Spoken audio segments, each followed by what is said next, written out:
Why don't we bring in our political panel now? Joining us, Labor MP Kate Thwaites and fellow Melburnian Liberal MP Keith Wolahan. Welcome to both of you. We appreciate it as always. Thanks for your patience today to Kate and Keith. Why don't we go straight to domestic matters? Economic growth. Kate, 1.5% for the year is totally in line with budget predictions. It doesn't much console or hide the fact, though, that Australians are essentially poorer now than they were this time last year. That's borne out by the figures, isn't it? Well, Greg, what we do see, as you say, is that our economy is continuing to grow. Of course, we would like to see that growth be stronger, but when you compare it to a lot of what is happening around the world, our economy is growing a lot more than many similar other economies. We also know that wages are growing, and that is really important. Does it take away from the cost of living pressures that people are experiencing? Absolutely not. And our government is putting a complete focus on cost of living relief. I know when I'm in my community, it is something that people talk to me about a lot.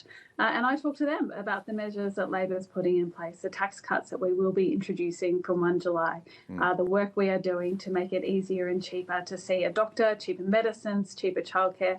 There is a lot of work that we have done, but there is a lot of work that we will continue to do. But Greg, you know, every single cost of living measure that we have brought to the Parliament, the Liberals have started by opposing it. So our government knows there's more to do. We're getting on with it. But of course, what we continue to see from the Liberals is that they just don't seem to get that this is a really huge issue at the moment. Yeah, I'm sure there'll be a clamour, Keith Wolahan, for further budget cost of living relief measures. But when you look at the narrow path that the Reserve Bank and, you know, the Treasurer, to be fair, have had to tread these last 12 months, it's fraught, isn't it? Answering those demands for further cost of living relief until inflation has been fully doused. Well, this is where the rubber hits the road on the cost of living crisis. It's not just a talking point term that we use as parliamentarians. It affects people's daily lives. And we see in these numbers quite a deceptive figure. It doesn't account for the disproportionate increase in migration that has affected the numbers. If it wasn't for the unmanaged increase in migration, we've got a recession on our hands, and we've got a GDP per capita recession. But people know that. They don't need the RBA or the ABS to tell them that. They know that they are going backwards. They know that food has gone up 9% per annum, and it's going up every month. They know that energy bills are going up. And for those paying off a mortgage, those bills are off the chart. And the government thinks just giving with one hand and taking with the other, with various programs that they run through the Parliament is solving it. They're not even touching the edges. Can I just pick up on a point Kate made? She said you started out opposing. Ultimately, you ended up supporting Keith Wolahan, you being the coalition, the Stage 3 tax cuts. There were some suggestions from the newly promoted Assistant Treasurer that, this is Luke Howarth, by the way, that on the table might be the full restoration of the coalition's original design of Stage 3. Would you support that? What Luke was getting at, which is obvious, is that the government has reintroduced complexity into the tax system. And when inflation is out of control, what that means is that taxpayers are moving through the various brackets. It's called bracket creep. That means the system is designed to have all Australians pay more tax as we move forward. So Luke's just making the point that we need to do something about bracket creep, and we will do our homework on that and present a considered policy to the Australian people. All right. Yes, I do note that Luke Howarth didn't really embellish that thought. He kind of just said that there is a lot on the table at the moment. Let's move on. Kate Thwaites, Paul Keating at it again this week. It was obviously an annoyance, his criticism of Penny Wong, ASIO boss Mike Burgess and Andrew Shearer as well. Is the Prime Minister, Kate, letting Paul Keating off too lightly when he says he's wrong to make these criticisms and observations, but ultimately he'll be accountable for what he says? I wonder if a firmer rebuke might be in order now. Oh, I think the Prime Minister's been pretty clear there. There is respect, of course, for Paul Keating, but he is wrong on this. And we can see, Greg, as you're mentioning, the ASEAN Summit in Melbourne at the moment. And I know both Keith and I, as Melbourne MPs, are hearing from people as well about some of the very local impacts of that, having all these all these relationships in place here in Melbourne is meaning a lot of traffic changes and all those sorts of things that come with this. But it is an example, Greg, of the strong relationships that our government is building across the region, the work that our government is doing to have the ties that we need with regional leaders, with other countries in our region. And that is absolutely where the focus has been. I know it's where Penny Wong's focus has been, and I do want to give her my personal congratulations today on becoming Australia's longest serving female cabinet minister.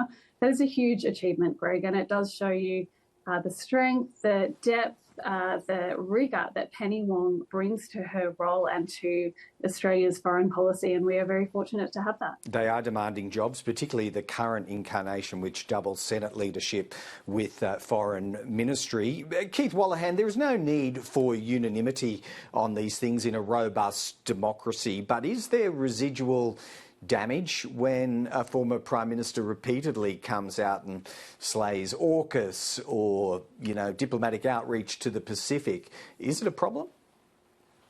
When you first hear these interjections by former Prime Minister Keating, it's easy to dismiss them as sad or a little bit deranged when it comes to some of the comments. But I think when we've had the briefing that we got from the Director General of ASIO, that a politician put their interest before the national interest, to have criticised the Director General from that is beyond the pale. And I note that the Prime Minister and many other Labor members have defended Penny Wong, and that's understandable, that's deserved. But they need to also lean in and defend the Director General. He's a public servant who's there to serve the national interest, and he's not partisan. He serves all parties, and he does a very good job of it. And what he told us in that lecture should disturb everyone, and I can't for the life of me understand why Paul Keating has an issue with that. Yeah, noted. All right, look, let's just wrap up on something that I know neither of you have full visibility on, but neither do we. There are reports coming from the Thai media that their Prime Minister raised in some way with Anthony Albanese concerns about Australia's proposed vehicle efficiency standard. Now, Kate, I think you would have just heard Anthony Albanese saying it wasn't raised with him. But do we need to accommodate a large vehicle manufacturer like Thailand, but it's not alone, as we shape this policy before charging headlong into it next year? Well, Greg, I don't think there's any sort of charging going on here at all. It is us and Russia sitting there without vehicle emission standards. That's it in the world. We are at risk of becoming a dumping ground for the cars that other countries around the world just won't take. So our government is getting on with the work. The work, to be fair, that I think many of those in opposition, Paul Fletcher and others, I think then Treasurer Josh Frydenberg, tried to do when they were in government but couldn't land. The work that will put standards in place, just like they are in place in other countries that are very similar to Australia, to mean that Australians get access to cars that they should, that are cleaner, that are greener, and that cost less to run. And that's what overseas experience has shown us. And I will note, Greg, this is absolutely something that the Liberals have started another scare campaign on. I think what we saw from the result in the Dunkley by-election on Saturday is that Australians aren't buying those types of scare campaigns. They know that this is the type of work that good governments get on with, work that is in the national interest. It is in people's interest to have cars that are cleaner, that isn't leaving us being a dumping ground for the rest of the world. And that sort of scare tactic that the Liberals continually lean into just isn't working. All right, noted. Keith, look, very quickly and finally, you alarmed by anything Thailand may harbour by way of concern here? Not alarmed, but I'm not surprised. The Ford Ranger, I understand, is assembled in Thailand and comes here on the current proposal, the current tax that the government is proposing. You're going to see a Ford Ranger increase by just over $6,000. You can't suddenly say, well, I'll save that by spending $15,000 more for a Tesla. If the cost of living crisis is real, it's at times like this that you acknowledge that your policies aren't helping. All right, we're going to wrap it up there. Kate and Keith, really appreciate it both. We've got a bit more to get to today, so we'll thank you and talk again soon. Thank you, Kate. Thanks, Greg.